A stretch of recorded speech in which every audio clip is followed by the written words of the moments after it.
20장 29절로부터 34절까지의 말씀입니다. 마태복음 20장 29절로부터 34절까지 말씀 함께 다 같이 읽어보도록 하겠습니다. 그들이 여리고에서 떠나갈 때에 큰 무리가 예수를 따르더라. 맹인 두 사람이 길가에 앉았다가 예수께서 지나가신다 함을 듣고 소리지르 이르되 주여 우리를 불쌍히 여기소서 다윗의 자손이여 하니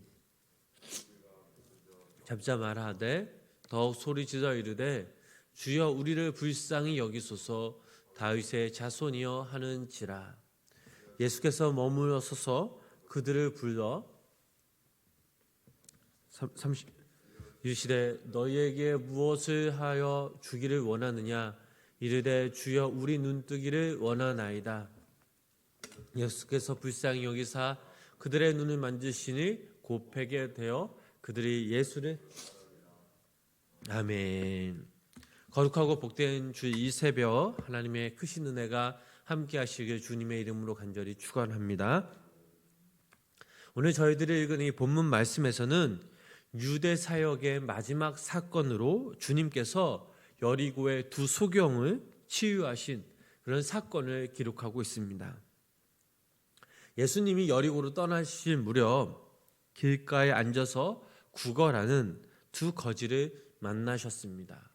그런데 이들은 맹인이었습니다.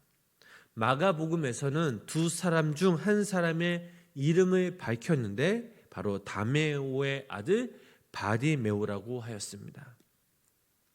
우리 다시 한번 본문 29절부터 30절 말씀을 우리 함께 읽어보도록 하겠습니다. 그들이 여리고에서 떠나갈 때에 큰 무리가 길가에 앉았다가 예수께서 지나가신다 함을 듣고 소리지르 이르되 하는지라. 아멘. 자, 29절 말씀에서 예수님은 여리고로 떠나가실 때에 큰 무리가 뒤를 따른 그런 사실이 나옵니다. 당시 여리고의 인구가 얼마나 되었는지 알 수 없지만 예수님께서 그곳을 지나가시게 되자 온 도시가 떠들썩했던 것은 분명합니다. 물론 예수님이 가시는 곳곳에 많은 사람들이 모여 인산인해를 이루고 있었습니다. 본문 말씀에 나오는 맹인들도 갑자기 사람들의 그 발자국을 듣게 되었을 것입니다. 보이지는 않았지만 어떠한 분명한 일이 벌어지고 있음을 그들은 직관적으로 느꼈을 것입니다. 사람들의 소리에 예민하게 반응했고 지나가는 사람들을 붙잡아 무슨 일이 일어났냐며 물어봤을 것입니다. 사람들이 말합니다. 나사렛 예수님이 지나갑니다. 자, 이야기를 듣자마자 이들은 돈 몇 푼 얻으려고 했던 생각은 사라지고 새로운 생각이 그들의 마음을 사로잡았습니다. 본문 말씀을 보면 우리는 이런 추측을 할 수 있습니다. 이들은 소망 없는 우울한 그런 삶을 살았습니다. 그런데 어느 날 사람들의 소문에 어느 한 사람이 나타났는데 그 사람이 맹인이 눈을 뜨게 하고 문둥병자를 고치고 귀신 들린 자가 나가고 5,000명을 먹이고 남는다는 그런 소문을 이 두 맹인은 분명 들었음에 틀림없습니다. 그 많은 소문 중 이들이 제일 귀를 기울였던 소문이 바로 맹인이 눈을 떴다라는 그런 소문이었습니다. 그래서 이 사람들도 분명 예수님을 한번 만나보고 싶었을 것입니다. 그러나 현실은 예수님을 만난 형편과 처지가 되지 못하였습니다. 거진대가 맹인이었고 이들을 예수님 앞으로 데려다 줄 그런 사람도 없었습니다. 예수님을 정말로 간절하게 만나고 싶었지만 만날 수 없었습니다. 한편으로는 예수님을 만나고 싶었지만 정말 내가 예수님을 만날 수 있을까 하는 절망 아닌 절망을 했을 것입니다. 그런데 어느 날 예수님이 지나가신다는 소문에 이들의 마음에서 변화가 일어납니다. 그리고 예수님이 지나가신다는 그 소리를 듣고 그는 이렇게 외쳤습니다.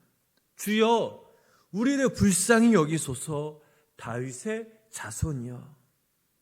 많은 사람들로 인해 주변이 소란스러웠겠지만 그러나 이들은 자신들의 목소리가 예수님께 전달되도록 소리를 질렀습니다. 이들의 외침은 이들만이 안고 있는 아픔을 토해내는 것이기도 하였습니다. 앞을 볼 수 없다는 것은 불행이자 비극입니다. 또한 그들은 가진 것이 없었습니다. 그러므로 이 두 사람의 외침 속에는 예수님을 만나고자 하는 그런 간절함과 그들의 아픔이 배어 있었습니다. 우리가 이 말씀을 듣고 깨달을 수 있는 사실은 바디메오가 구원을 받고 눈 뜨는 기적을 체험하게 된 첫걸음, 그 첫걸음이 바로 기회가 왔을 때에 놓치지 않았다라는 것을 배우게 됩니다. 결정적인 그 순간에 그는 모든 것을 포기하고 뛰어들었다라는 것입니다. 우리에게도 이런 결단이 필요합니다. 그저 교회만 왔다 갔다 하는 정도로 끝났다면, 우리의 머릿속에는 복음이라는 것이 남아있다면 이것은 그저 교양으로, 지식으로만 끝납니다. 예수님을 만나는 결정적인 기회를 꼭 가져야 합니다. 우리 삶 가운데 내일이 또 오늘이 무슨 일이 생길지 그 누구도 알 수가 없습니다. 그래서 중요한 일일수록 내일로 미뤄서는 안 됩니다. 기회가 주어졌을 때 바로 그때 해야 합니다. 이 세상에는 기회가 없어서 실패하는 사람은 없습니다. 누구든지 그 기회를 충분히 활용하지 못함으로 실패하는 것입니다. 우리가 신앙생활 하다 보면 우리 세계에 갇혀진 하나님을 찾을 때가 너무나 많이 있습니다. 그 하나님은 참 하나님이 아니십니다. 하나님은 어떤 분이십니까? 우리의 생각보다 또 우리의 능력보다 한없이 크고 위대하신 분이십니다. 그렇다면 성도님 여러분, 그런 하나님을 우리는 전적으로 믿고 우리와 함께 하심을 믿어야 될 줄 믿습니다.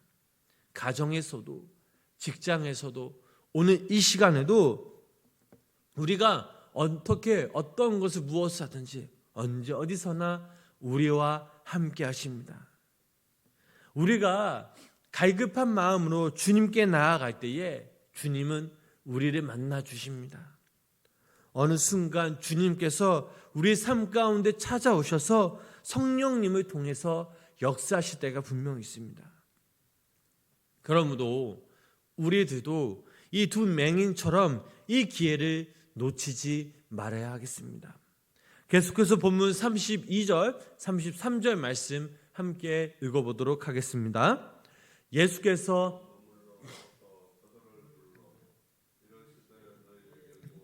하여 주기를 원하느냐?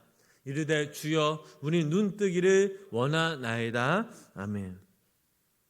지금 예수님은 주변에 수많은 그런 무리들이 둘러싸여 있고 또 예루살렘에 서둘러 올라가셔야 함에도 불구하고 도움을 구하는 이들의 절박한 소리를 절대 외면하실 수 없었습니다.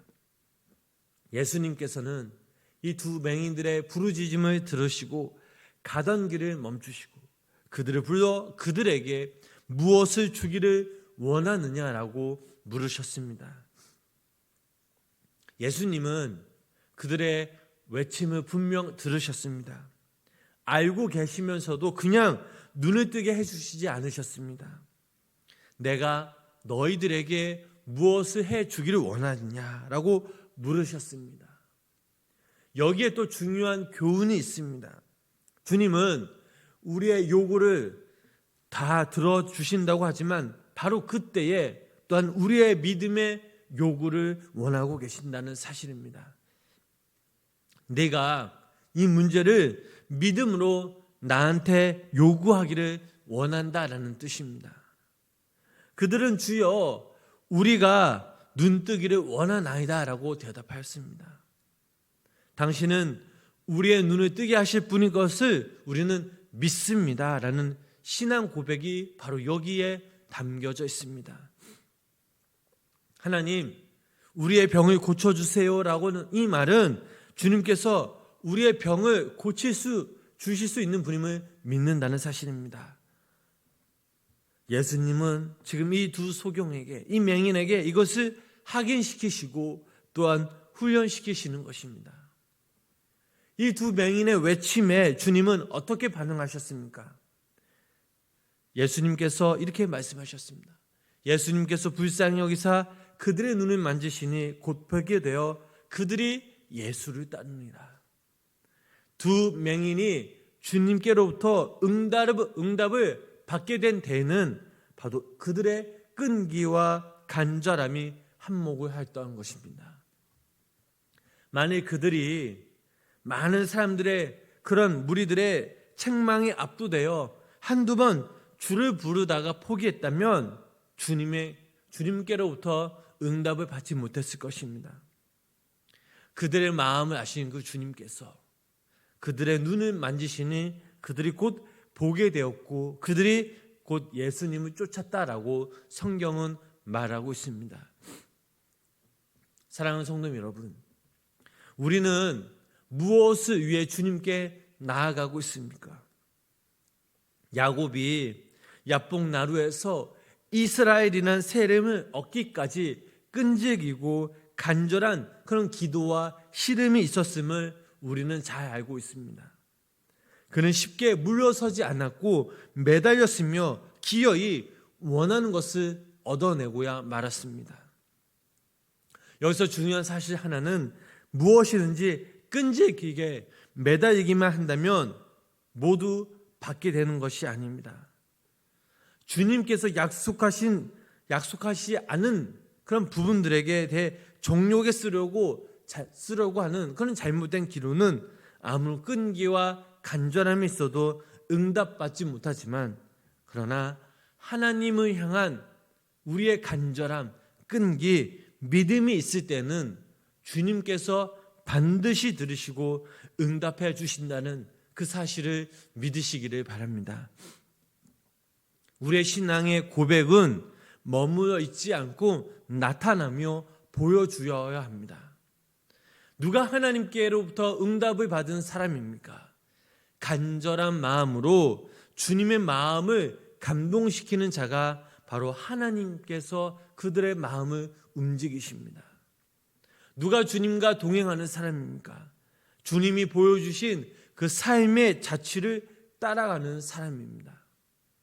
하나님은 우리를 자녀 삼아 주셨습니다.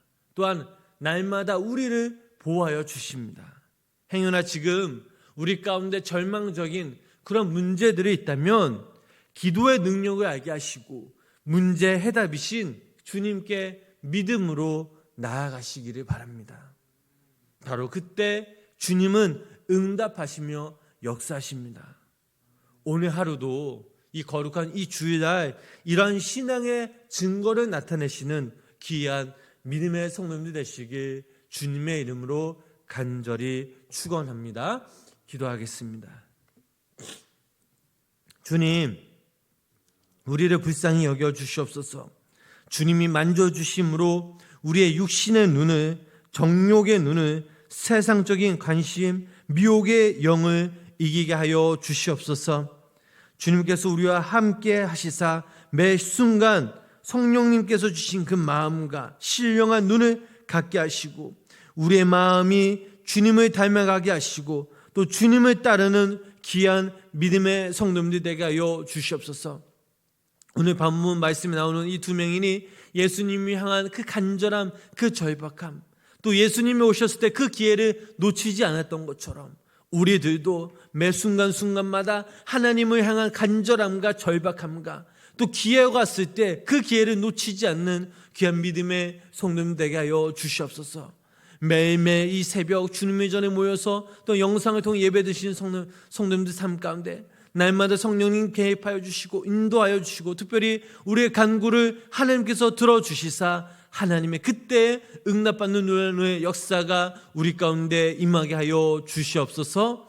예수님의 이름으로 간절히 기도드렸습니다. 아멘. 우리 찬송가 520